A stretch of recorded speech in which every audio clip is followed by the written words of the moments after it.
Okay, Assalamualaikum and good afternoon, everyone. I hope you are all doing well and that you had the chance to review both the original Malay article, which is about AI empowerment and cyber defense at OPSI, and our English translation. First of all, I'd like to thank you, all of you, for joining this session and putting in the effort to work on this translation collaboratively. And today, our goal is to critically analyze the differences between the original Malay text and our English translation. And we'll examine not just the words, but also how meaning, structure, style, culture, and technical terminology are conveyed. Specifically, our discussion will focus on first the meaning differences and how much of the original sense, nuance, and figurative language is preserved, and then the sentence structure. How did we adapt long descriptive Malay sentences into English, and then the language style and genre. How does the tone, formality, and genre shift between Malay and English? And then it's the cultural context, which is how do local references, traditions, and institutions affect comprehensions. And then the technical terminology, which is about how do we handle ICT terms, AI-related concepts, and other specialized vocabulary. And additionally, for each of these areas, we will discuss challenges we face and strategies we apply to ensure the translation is accurate, readable, and globally understandable. And now, to set the stage for our discussion, each of you will have a specific focus area. And here's a quick recap. Faris will be doing the meaning differences. Sayang will talk about sentence structure, and Sohana about the cultural context. Zahin will talk about the technical terminology, and finally, I will be talking about the language style and genre. And Faris, you'll kick off our discussion with an analysis of meaning differences. As you present, everyone else should feel free to jump in with questions or reflections. Faris, over to you.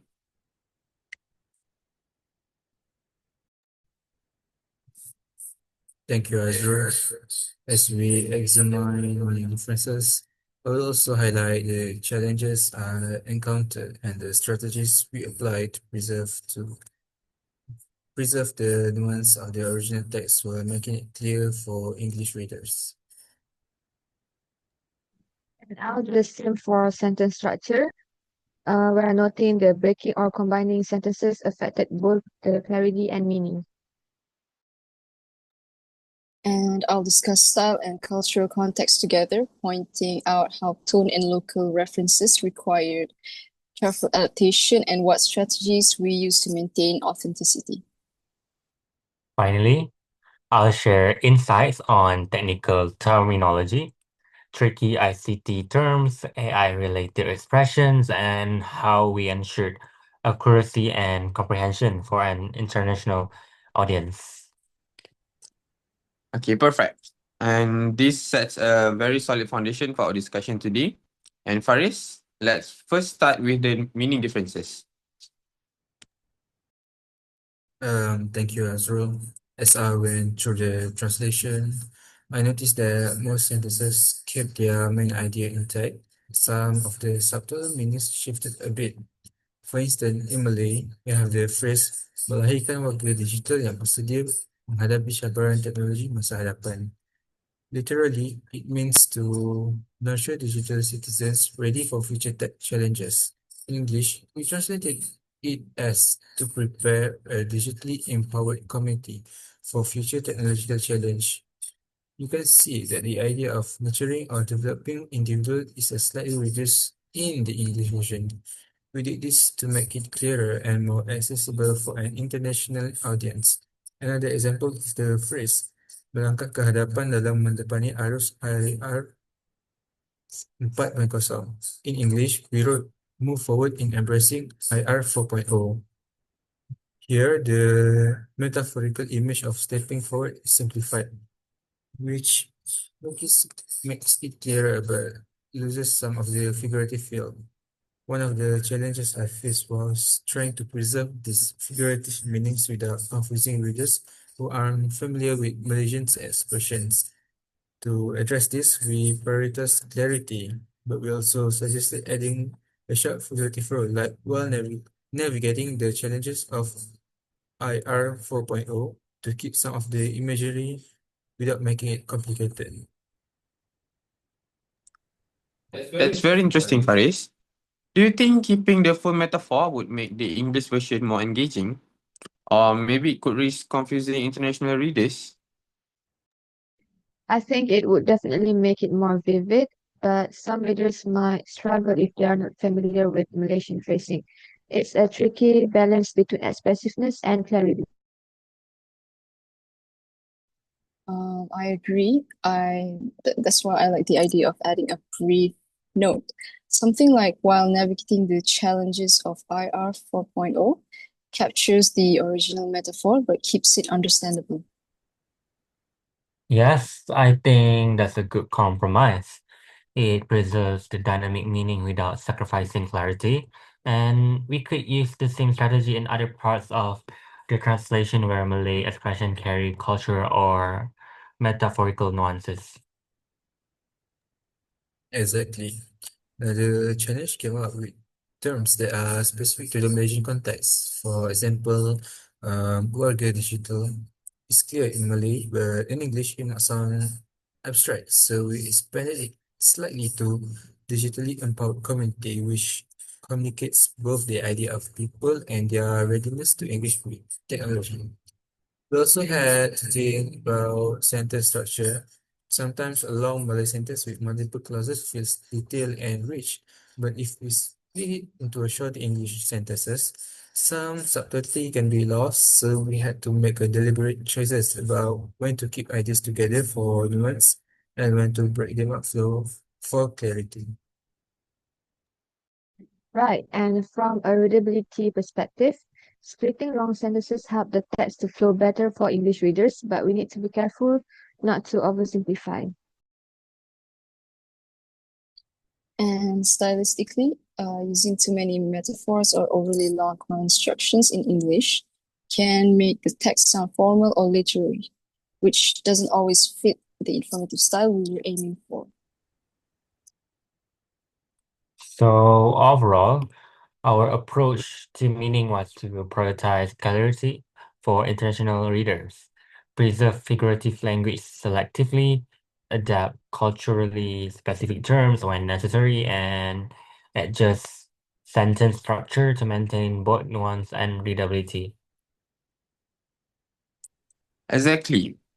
And this really shows how collaboration helps balance meaning, clarity, and style while addressing the challenges of translation. Great discussion, everyone. And now, Sayang, can you take us into the sentence structure differences? Yes, sure, Azul. When reviewing the translation, one of the first things I noticed was how differently Malay and English handle sentence structure. Malay sentences often tend to be long and descriptive, sometimes including multiple clauses and rich ceremonial phrases. English, on the other hand, generally prefers shorter, concise sentences that are easier for international audiences to follow and understand. For instance, there was a sentence in Malay describing the live streaming platforms. It was one continuous sentence packed with several pieces of information. In English, we split it into three separate sentences. This was just a stylistic choice. It was necessary for readability and to prevent overwhelming the reader with too much information at once. Another example is the use of passive versus active voice.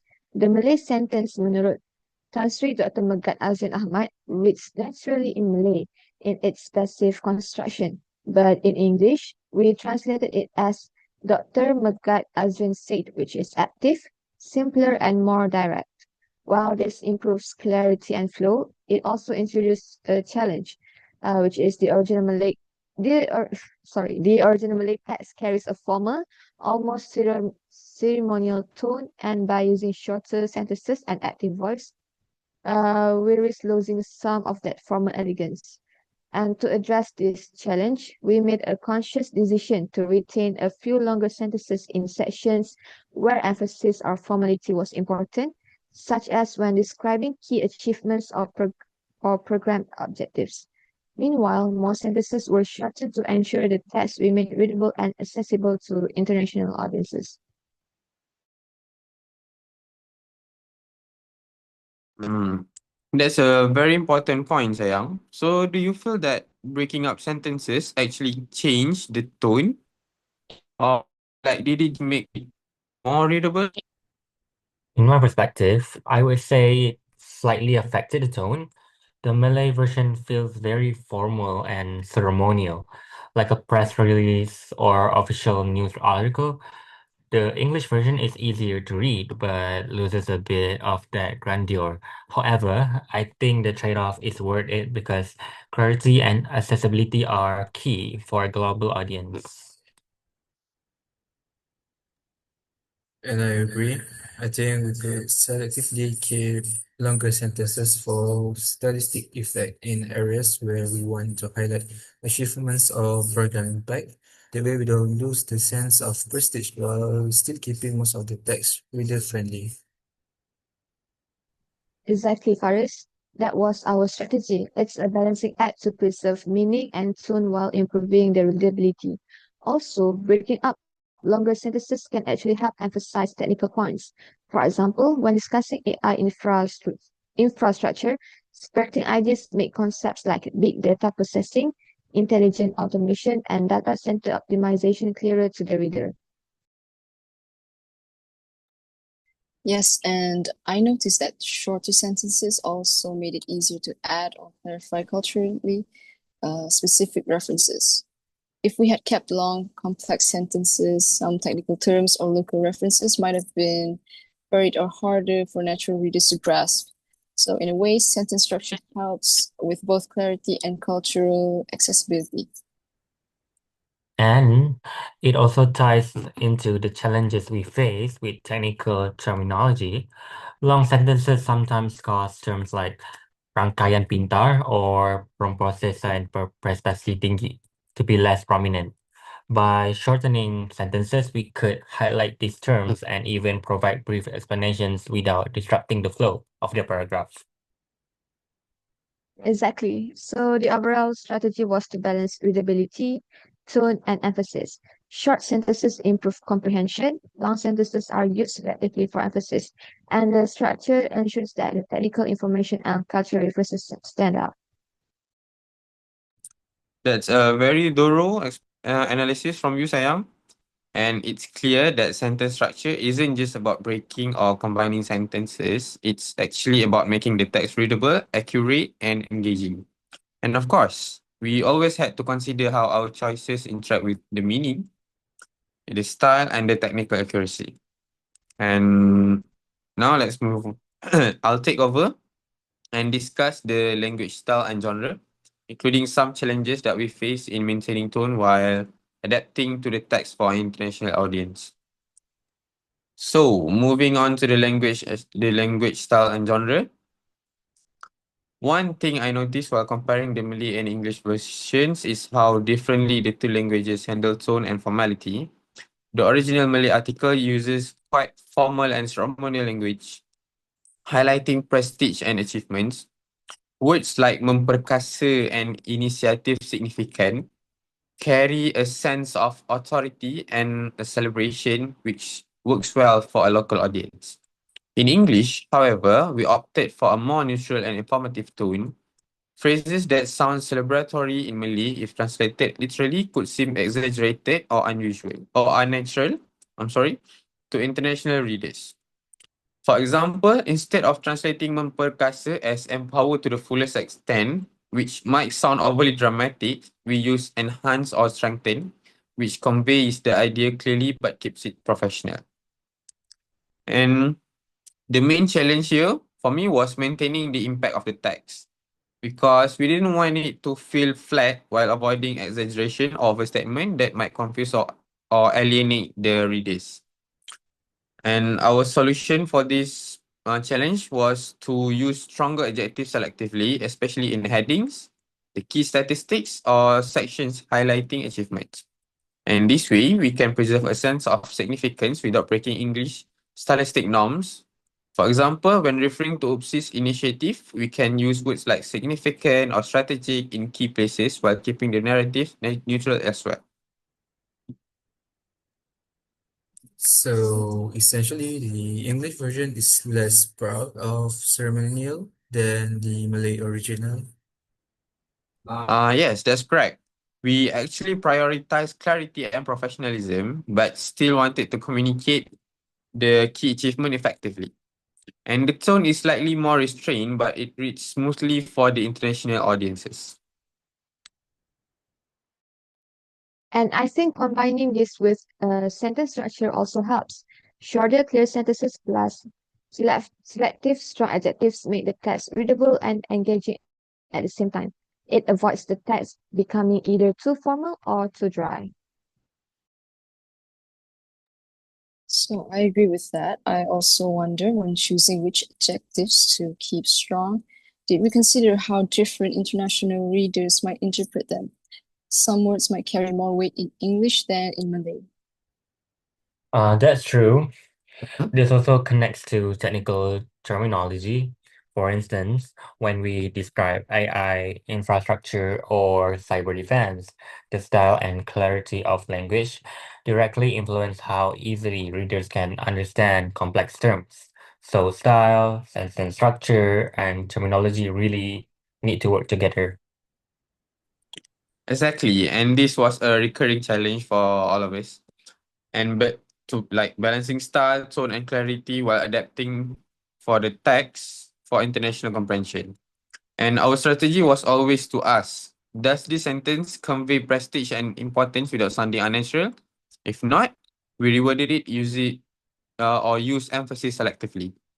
So in summary, adapting the language style and genre required us to be conscious of tone, strategically choose adjective, and integrate sentence structure and terminology considerations. By doing so, we kept the English translation professional, neutral, yet still impactful for the readers. Okay, so when analyzing cultural context, one thing that stood out was the presence of local references such as Bulan Digital UPSI and various Malaysian government agencies. These references are important because they add credibility and local prestige to the text. However, for international readers who may not be familiar with these institutions or events, the original phrasing could be confusing or lack relevance. So to address this, we retain the proper names to maintain cultural authenticity, but simplified ceremonial language that might feel overly formal or unfamiliar to an international audience. So for instance, phrases that emphasize local hierarchy or tradition were rewarded into neutral, descriptive sentences. The main challenge here was how to preserve the cultural richness and local relevance without making the English version too dense or hard to follow for readers outside Malaysia. Our approach included simplifying the ceremonial language where possible, adding brief explanations or footnotes for context, and in digital versions, using hyperlinks to guide readers to more information about local terms or institutions. This way, international readers can understand the significance without being overwhelmed. That makes sense because like using footnotes or short explanations ensures that we don't lose the cultural essence while also keeping the text accessible. And it's a subtle balance between authenticity and clarity. Yes, exactly.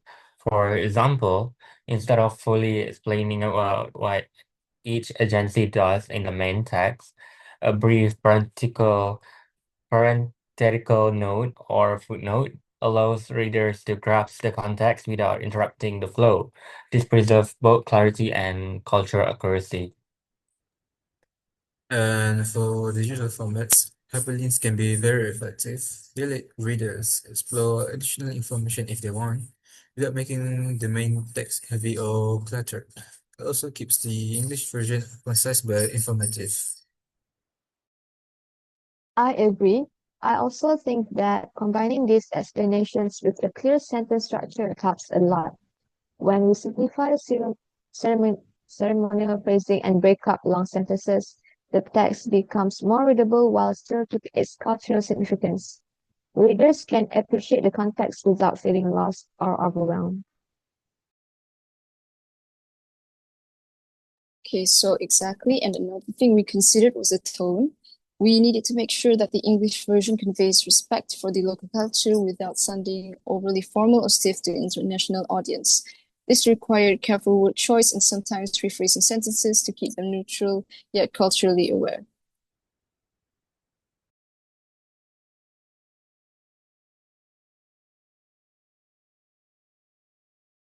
So overall, our strategy for cultural context was threefold: to retain authentic local references, simplify ceremonial language, and provide additional guidance through footnotes or hyperlinks.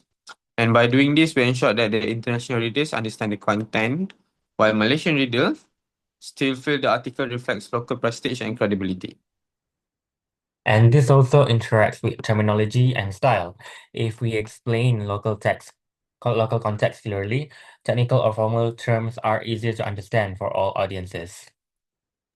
Yes, it's all connected. Clear cultural context supports meaning, readability, and even technical comprehension. Right. So by combining cultural context with sentence structure and careful phrasing, we improve overall accessibility and maintain the article's professional tone. All right. When reviewing the English translation, I noticed that some ICT terms are straightforward and widely recognized internationally, such as AI, big data, and malware. These terms could be borrowed directly without losing meaning. However, other terms required careful descriptive, be borrowed directly without losing meaning. However, other terms require careful descriptive translation to convey the original Malay meaning clearly. For instance, rangkaian pintar was translated as smart networks, which conveys the concept but also needed to fit naturally into English sentence structures. One of the main challenges was ensuring technical accuracy for international readers while maintaining natural and readable English. Some Malay technical terms don't have direct equivalents, or the literal translation might be confusing or overly technical. Another challenge was balancing literal translation with a natural, fluent phrasing that would make sense to readers without a technical background. To address these challenges, we used several strategies. First, for widely recognized terms, we borrowed them directly. Second, for Malay-specific or less familiar technical terms, we use equivalents. That is, we translated the term in a way that conveys the same concept in English. Third, we applied transposition and modulation to adapt sentence structures, ensuring clarity and readability. For example, pemrobesan berprestasi tinggi was translated as high performance computing, while accurate the nuance of berprestasi tinggi implying efficiency, speed, and reliability might not be fully understood unless the reader is familiar with HPC. In this case, we consider adding brief in-text explanations or footnotes in formal reports. That's a good point. Glossaries or short explanation can help non-technical readers understand these terms without interrupting the main text. And it's also useful in digital formats where hyperlinks can provide additional details. I agree. Providing a brief explanation next to less familiar terms improve accessibility and help preserve the meaning of the original Malay text. It's also a subtle way to educate readers while keeping the translation concise. Another thing I noticed is how sentence structure interacts with terminology. Clear, concise sentence make it easier to introduce technical terms without overwhelming the reader. Long, complex sentences with multiple technical terms can be confusing, so breaking them into a shorter clauses helps comprehension. Okay, and this also connects with cultural context and style. Some technical concepts are embedded in local initiatives like Oopsie's AI programs. We had to explain them in a way that international readers could understand while still respecting the original intent and cultural background of the article. Exactly. So the key takeaway is that translating technical terminology isn't just about replacing words. It's about accuracy, readability, contextual understanding, and sometimes providing additional guidance for reader. Our strategies, borrowing, equivalence, transposition, modulation, and supplemental explanations all work together to achieve that balance. Right. And this reinforces how interconnecting all aspects of translations are. And terminology, sentences, structure, style, and cultural context all influences how effectively readers can understand technical content. And carefully planning and peer review were crucial in getting it right. Yeah, and ultimately, it's a balancing act, keeping the translation technically precise, globally globally understandable, and culturally faithful without overcomplicating the text. Yes, and clear sentence structure ensures that readers can follow even complex technical explanations. It's all about making the information accessible without losing the professional tone. Okay, I think we've come to an end of our discussion. To conclude, translation involves more than words. It covers meaning, styles, and sentence structure, culture, technical accuracy, and audience awareness. And by discussing challenges and strategies at each step, we produce a final English version that is accurate, clear, culturally aware, and technically precise. And thank you all for your participation and all your constructive feedbacks. And that concludes our discussion. Thank you, everyone. Right, thank Thank you. you. Thank you.